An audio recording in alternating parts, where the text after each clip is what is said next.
Okay, so it's clear that additive has some benefits to your business and your tooling. Has there been any benefits aside from the actual tools themselves in production or planning or?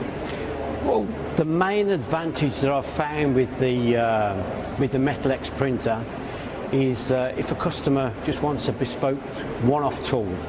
So we can do a one-off tool, it trials, it's not as successful as they want. Right. The advantage is then, all we need to do is just change the model. Where if you was conventionally machining this tool, you would have to then reset up the machines again to manufacture the tool. We're looking at just a model that's got to be changed.